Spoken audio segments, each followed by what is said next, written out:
25 anos, um aumento de 1.000 em apenas um mês. Mas muitos dos mais velhos não têm tido sorte melhor. Os empresários em Portugal não beneficiam quem tem anos de experiência. Quando se chega à minha idade, concretamente 44 anos, a sensação que temos é que morremos para a vida. E eu ainda estou reformada, pensava que era ainda este ano, já ia com 66, já ainda posso atrever. Difícil, porque a minha idade são 50 anos e o perfil nunca é o indicado. As empresas literalmente nem veem os nossos currículos, porque parece que temos a experiência, mas depois somos velhos. A taxa de desemprego nacional está no valor mais baixo desde maio de 2012, mas continua a ser a quarta mais alta da União Europeia. A Grécia continua a registrar a taxa mais elevada, de 27,4%, seguida da vizinha Espanha, com 26,7%. No conjunto da zona euro e da União Europeia, a taxa de desemprego mantém-se estável desde maio. Ora, a descida do desemprego é olhada pela maioria como um sinal positivo da recuperação económica, mas a oposição defende que a redução do número de desempregados é apenas resultado do aumento da imigração. Oposição e maioria parlamentar olham para a descida do desemprego e veem coisas diferentes. CDS e PSD salientam o que dizem ser um sinal positivo e histórico.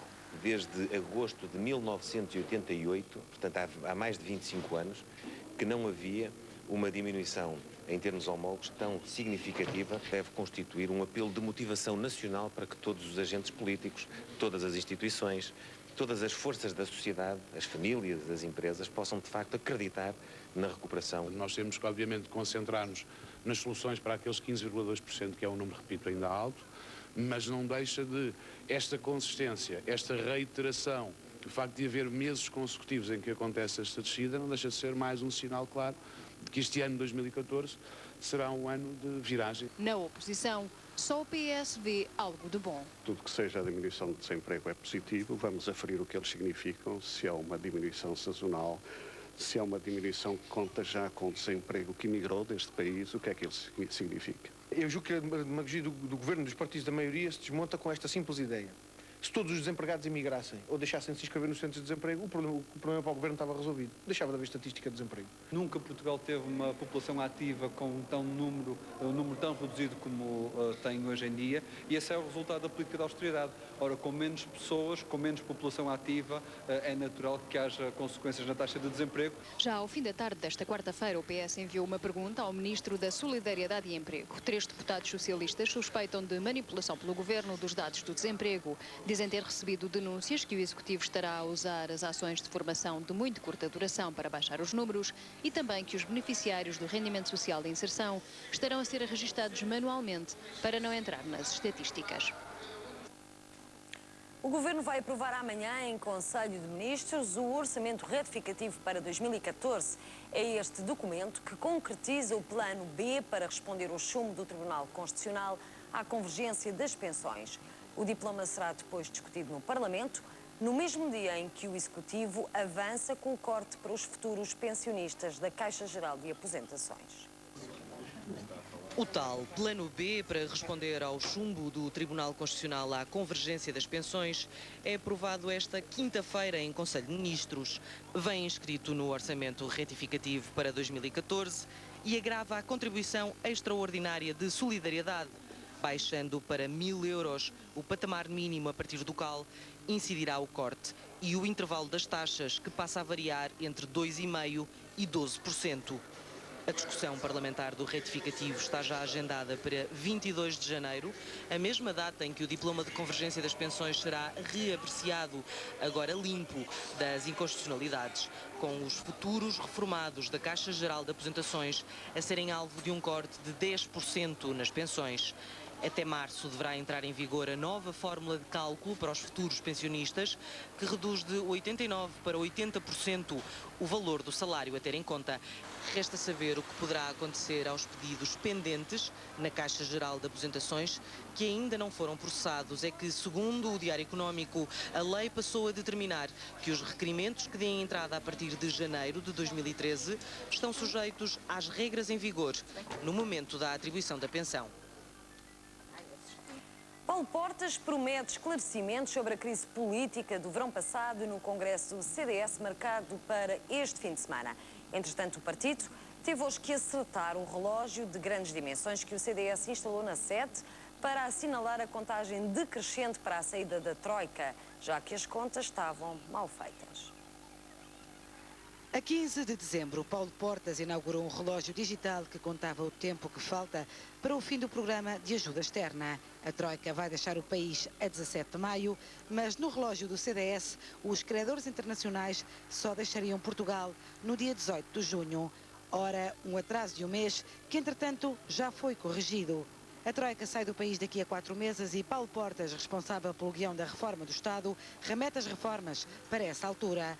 Eu considero que certas reformas devem ser feitas por ato soberano e de vontade dos portugueses, e é preferível fazê-las sem a presença da Troika tal qual a conhecemos do que com a presença da Troika. Em entrevista à Rádio Renascença, o presidente do CDS-PP diz ainda o que é hoje, para ele, irrevogável. Os interesses permanentes de Portugal, isso não tenho dúvida nenhuma. Eu não disse até hoje nem uma palavra sobre essa matéria. E não vai Suportei todas as coisas que legitimamente foram ditas sobre isso, e quando for o Congresso, entre muitas outras matérias, alguma coisa direi sobre. Na reestruturação do governo que foi feita naquele momento e de que resultou, manifestamente, um governo com maior coesão política e com maior equilíbrio entre o económico e o financeiro. Para fim de conversa, Paulo Portas recusa eleições antecipadas e admite um referendo no CDS sobre as próximas legislativas.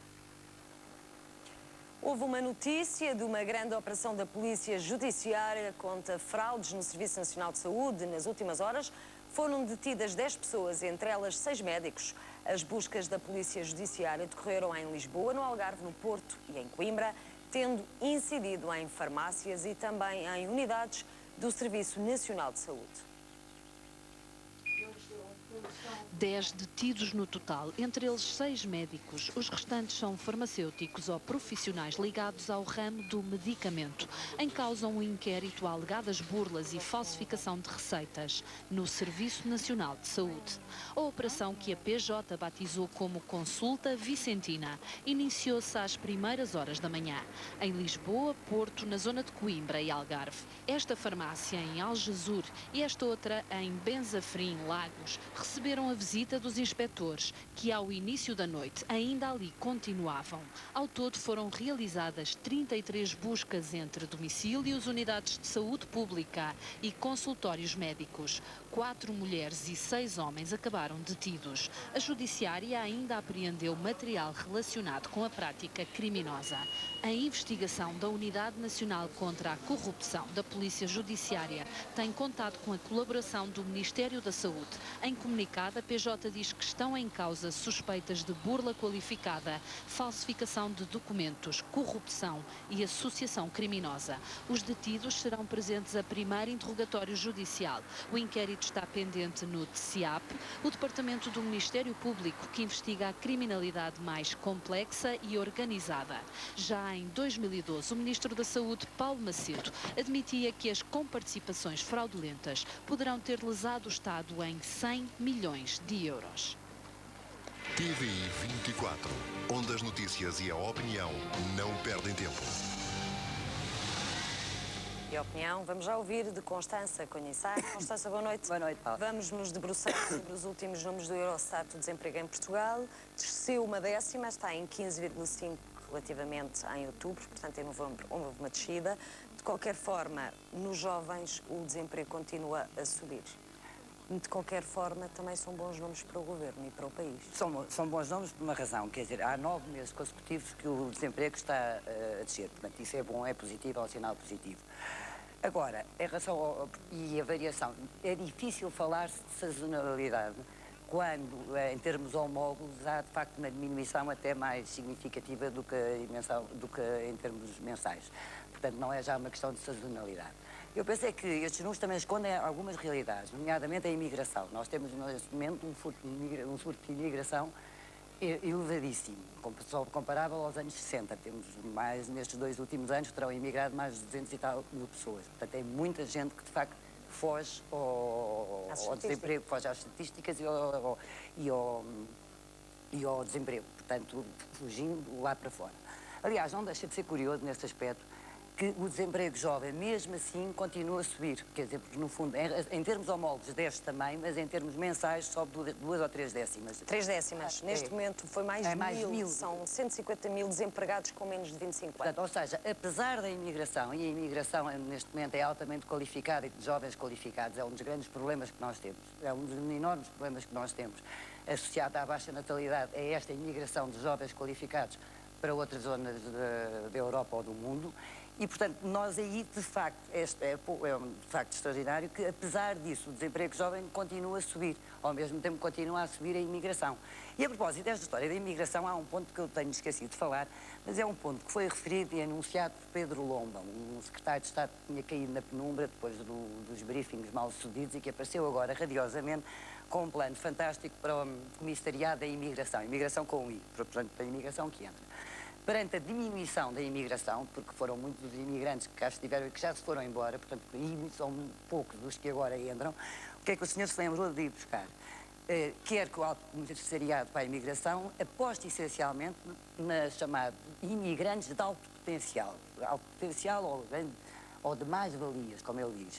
O que é que isto quer dizer? Quer dizer que não é a imigração que já cá esteve, por exemplo, há uns anos, que era imigração exatamente... de obras públicas, não é? Exato, imigração por conta de ontem, etc., e que deu benefício, e trouxe grandes benefícios ao país. Ele quer imigração, quer, no fundo, importar aquilo que o país está a exportar. Pois, nós exportamos jovens quadros, que não os temos cá, porque não os conseguimos ter cá. E, no fundo, agora o Pedro Lomba vem dizer que quer importar jovens qualificados. Não se percebe muito bem porque é que os jovens qualificados portugueses não querem ficar no país, mas os jovens qualificados alemães ou qualquer outra coisa estão desertos para vir para Portugal. Não se percebe qual é a lógica. Ele explica que esses jovens qualificados, esse emprego qualificado, ele não diz que são jovens, diz que são emprego qualificado, que vem para cá, são mais empreendedores, são melhores, no fundo, quer dizer, no fundo, os empreendedores, os imigrantes estrangeiros qualificados são melhores que os nossos imigrantes que imigram com qualificações. Portanto, são melhores e que, portanto, vindo para cá, sendo mais empreendedores, têm capacidade de criar emprego e de reter cá os tais imigrantes portugueses que vão para o estrangeiro. Ora, isto é surrealista, e pôr o Comissariado da Imigração a tratar disto ainda é mais surrealista. Isto é absolutamente surrealista pensar que o Comissariado da Imigração tem como objetivo a procura de imigrantes de alto potencial, pensar que o país não tem condições, para agarrar e para empregar jovens empregados e, portanto, tem havido uma razia em termos de saídas do país de jovens imigrantes e, ao mesmo tempo, achar que se consegue ir buscar imigrantes qualificados para vir para Portugal, quando nem sequer já os menos qualificados vêm com a frequência com que vinham há uns anos atrás. Portanto, de facto, isto não é um país que não oferece oportunidades e Pedro Lomba se julga que os outros são melhores que os portugueses, não são muito melhores que os portugueses. Tanto que não são muito melhores que os portugueses, que esses portugueses que imigram lá para fora são exatamente buscados por países como a Alemanha, etc., a Inglaterra, estamos a falar de imigração até para países no norte e centro da Europa, onde aproveitam as qualificações que receberam cá, países que aproveitam as qualificações que o país lhes deu, portanto, um país que investiu na qualificação dessa gente, e essa gente depois é obrigada a sair. Eu sei que agora vai haver um programa, que o Governo vai lançar um programa para tentar reter os jovens que há 2 anos atrás achavam, o mesmo Governo, que tinham era que sair daqui, que era sair da zona de conforto e abandonar o país. Do ponto de vista, já não falo do ponto de vista ético, o que é que isto significa, dizer às pessoas que têm que abandonar a zona de conforto, já não falo disso, nem do ponto de vista político, mas mesmo do ponto de vista económico, é uma péssima notícia e é um péssimo sintoma que, de facto, a geração mais qualificada seja obrigada a abandonar o país e seja obrigada a ir exatamente trabalhar em países que não fomentaram, portanto, não investiram na formação deles. Portugal tendo investido na formação deles, deixar agora que eles se sintam obrigados a ter que trabalhar lá fora. O PS, apesar de reconhecer que era uma boa notícia, enviou hoje ao final do dia uma pergunta ao Ministro da Solidariedade, porque diz que têm chegado denúncias de que ações de formação de curta duração e também beneficiários do sempre houve esses malabarismos estatísticos de vez em quando, e o Partido Socialista no Governo também não fugiu a eles. Havia assim umas formações, etc. Portanto, isso eu não sei. Eu não estou a par disso, não faço ideia se as pessoas estão a fazer cursos de formação de curta duração e que saltam das listas de desemprego, e também não sei se aqueles que recebem o rendimento social de inserção também estão ou não contabilizados como desempregados. É óbvio que deviam estar, mas não sei. Essas dúvidas do Partido Socialista, enfim, presumo que o Partido Socialista tenha razões para duvidar, mas não tenho qualquer comentário a fazer sobre isso, porque não sei, não tenho elementos que permitam suportar essas dúvidas ou não. Agora, há aqui um facto também importante, que estes dados escondem, que é, no fundo, o desemprego de longa duração. Ainda há pouco tempo, no relatório do havia algumas pessoas na exatamente, na peça que nós fizemos, exatamente, 55 anos que são pessoas, uma delas que estava desempregada há 2 anos. E o relatório do Banco de Portugal, portanto, uma entidade insuspeita, ainda no relatório do outono, chamava a atenção para o crescimento enorme desse do desemprego de longa duração. Portanto, estamos a falar de pessoas, estamos a falar de 60% do total de desempregados. E são pessoas que, no geral, não têm condições, a maior parte delas não vai ter nunca condições para voltar a ter emprego. Portanto, este crescimento, portanto, temos por um lado a imigração, temos por um lado um dado positivo, que é o desemprego estar a crescer há 9 meses, temos 2 dados negativos, que é por um lado a imigração e por outro lado o aumento exponencial do desemprego de longa duração. Que era também esse que o Presidente da República falava, essa faixa etária. Falava da faixa etária de 45 a 65 anos, dizendo que estava ferido na sua dignidade. Ora, isso, estar ferido na sua dignidade é o pior que pode acontecer a uma pessoa. Obrigada, Constança. Cá nos encontraremos amanhã com novas notícias para analisarmos. É o ponto final nestas notícias das 21, mas já a seguir não perca uma emissão especial de desporto. 48 anos depois, a TV 24 vai transmitir na íntegra o jogo do Mundial de Inglaterra em 1966, que confrontou Portugal e a Coreia do Norte. Um jogo épico que consagrou Eusébio como uma lenda internacional. Boa noite e até amanhã. TV 24. As notícias em tempo real.